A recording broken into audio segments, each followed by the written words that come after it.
I'm Karima Brown. It's Sunday morning and it's time for The Fix. The health of SOEs is under the spotlight as the institutions lurch from crisis to crisis.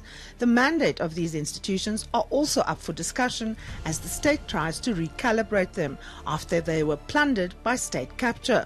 Today we get an update of the cleanup at Denal shortly after President Cyril Ramaphosa took over as president.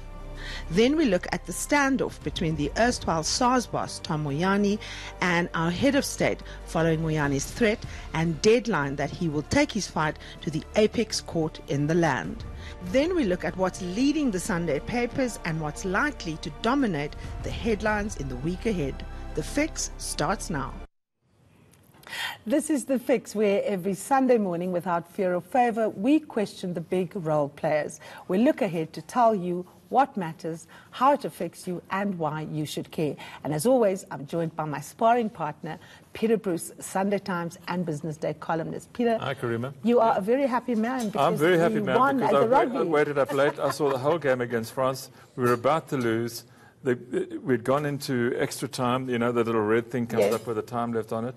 And we had a penalty, and we kicked a nice touch close to their try line, and scored a pushover try. It was just fantastic. Bongi Mbonambi too. He came on. He had only been on for about 5 or 6 minutes, and he walked away with the try, and we won. And there was nothing else to be done. He simply won the game. Yeah, and we won against France in France. And also, more importantly, World Rugby appears to have now apologised to the Springboks for Owen Farrell's late tackle and dirty tackle.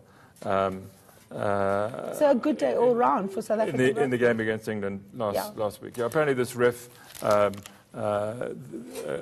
gardener, I can't remember what his name is. There's a lovely story and report about it today. He just basically blows the Springboks out of every game he referees with them in. Yeah, so he's got an issue. Yeah. Well, we've got the victory, so we've got the last laugh. Well, the big fight, of course, is this week between the public protector and Pravin Gordhan.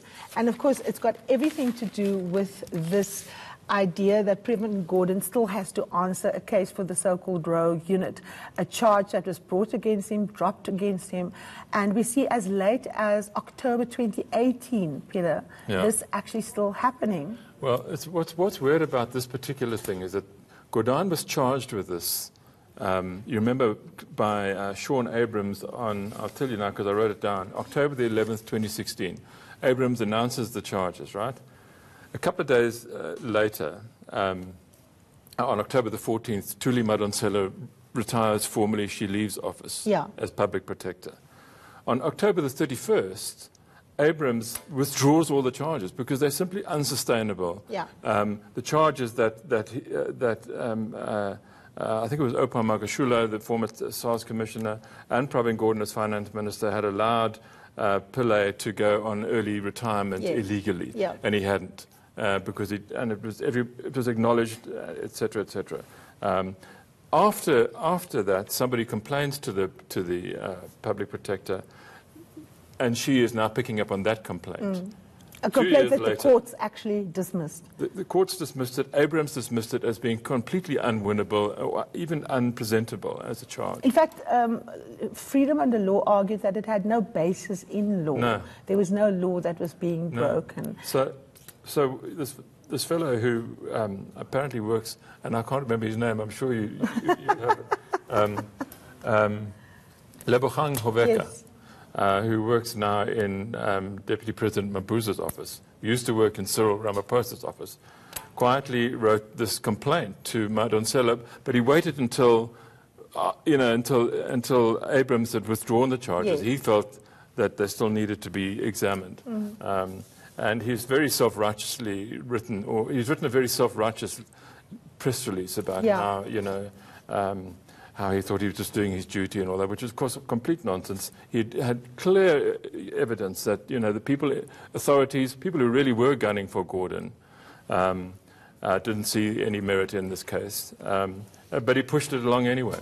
The funny thing for me, Peter, is that there is an absolutely sustained political attack on Pravin Gordhan. It is absolutely crystal clear. I mean, there's another story and it's coming from, today that's incredible different points. He's now apparently fallen out, according to the Sunday Independent, with Cyril Ramaphosa, and he's believed to be anti the Cyril's sort of unity project. And I don't know who briefs the journalists on these things, but I mean, clearly this is anti-Pravin and anti-Cyril, frankly, because you couldn't get closer than Cyril and Pravin Gordhan, quite honestly. I think what people are trying to do is to use race baiting, tribalism, because the EFF certainly tried to play that card with Tito, saying he's not going to take orders from Pravin. And they're trying to drive a rift between those who want to reform the African National Congress. The fact that the president had to defend Pravin as a non-racist in Parliament shows you the desperation of the people who are actually, Peter, in my view, going to have to answer some very uncomfortable questions in courts of law and in front of commissions. And I think that is what is driving this, because Pravin is relentless. He is determined to clean it up. He has the blessing of the president. And I think that we should expect more shenanigans, but we should keep our eye on the ball. We should keep our eye on what is actually coming out of the various commissions. Yeah. Now, one of the things that also, of course, is interesting is that Gordhan has this unenviable task to make SOE sustainable, that are, bankrupt, essentially. And people forget how they became bankrupt. Let's take a listen to him talking to the SAA workers about what is required to get this institution going again. This issue of what was said by the Minister of Finance, I've already said to you right at the beginning, the South African public is losing patience with SAA. South African business doesn't believe that SAA is a viable business. And I said to you equally at the beginning, it's for you and ourselves working together with a greater sense of urgency to prove that you can make this a good business. So it's up to you, not for somebody else. We can't refer this to somebody else, put it in somebody else's box.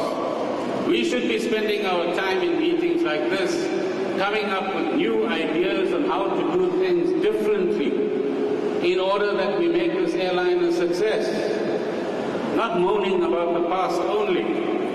How do you do things differently in the cabin, in SAAT, in the cargo section, whatever?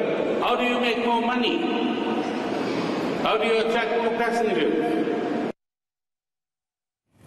And that is, of course, Pravin making a very impassioned plea to workers. This was after Tito Mboweni, the finance minister, had sort of said rather glibly, I think, off the cuff in New York, that he thought it just should be closed down. And in a way, he's right.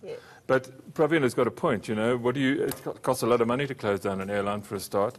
Politically, not so good, ahead of an election.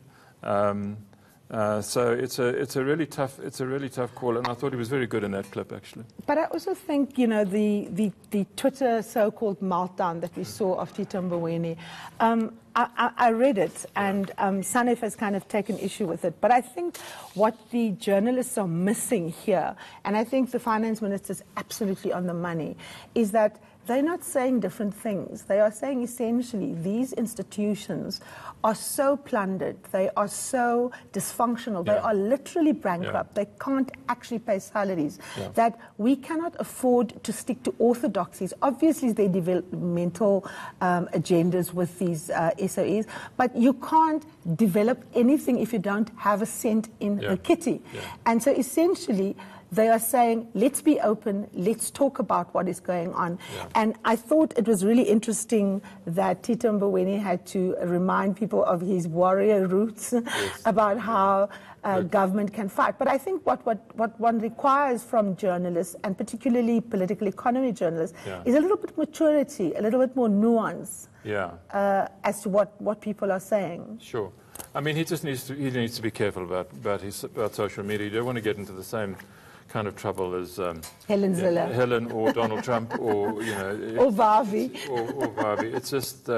It's It's ridiculous. And if you look at the sort of times of the days that these things have been tweeted, they're late at night, and it's not, it doesn't help him get his job done. No, absolutely. Yeah. And also, I think finance ministers, there is value in managing the scarcity, because what they say actually affects things in a very real way. No, so I mean, he look, should you know, actually I mean, just that tweet is now, rein himself in. You know, you can't remove Undo the tweet. it. Exactly. This comes with you the next time you go and visit, you know, investors in New York or the bond markets, and and if you have to come off the back foot, it makes the work all the more difficult. And South Africa at the moment cannot afford own goals. Yeah. We need to get things right. The cabinet needs to be in sync. People need to be singing off the same hymn book. Yeah. Well, look, I mean, Tito's a fairly eccentric guy, you know, and he was, when he was governor of the Reserve Bank. I mean, I remember quite clearly, we weren't allowed to send photographers to his press conferences because they used to take pictures of him sweating and mopping his sort of forehead like this. Yeah.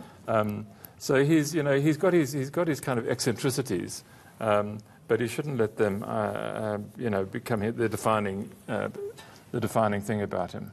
For me, the most important discussion at the moment is the way in which those who want to reform the state, reform the African National Congress, get our economy growing, is that there needs to be a central thread that pulls these messages together.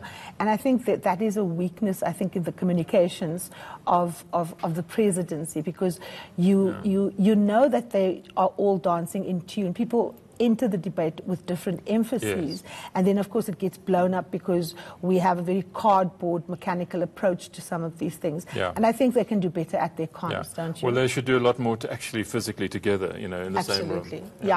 Well, still ahead up on the fix, we look at the standoff between the erstwhile SARS boss, Tom Moyane, and our head of state, Cyril Ramaphosa. Don't go away.